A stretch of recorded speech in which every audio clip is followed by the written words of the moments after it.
जातवेदसे सुनवामसो ममराति यतो निदहाति वेदः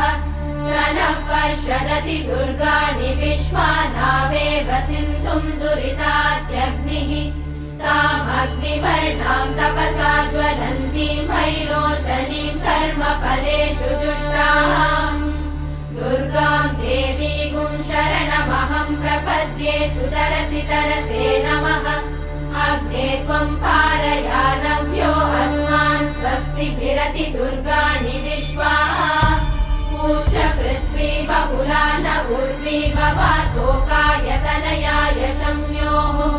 विश्वानि नो दुर्गः जातवेदः सिन्धुन्न नावादुरितातिवर्षि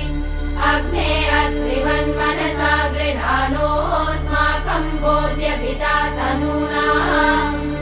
पृतनाजितगुं सहमानमुग्रमग्निगुं भुवेम परमात् सदस्तात्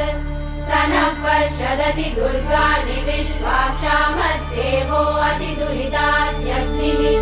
रत्नोषिकमेभ्यो अध्वरेषु सना च होतानव्यश्च सत्सि स्वाञ्चाग्ने तनुवं विप्रयस्वास्मभ्यं च सौभगमायजस्व गोभिर्जुष्टमयुजो निषिक्तं तवेन्द्र विष्णोरनुसञ्चरेम नाकस्य पृष्ठमभिसंवसानो वैष्णवीं लोकैकमानयन्ताम् ॐ कात्यायनाय विद्महे कन्याकुमारि धीमहि तन्नो दुर्गे प्रचोदयात्।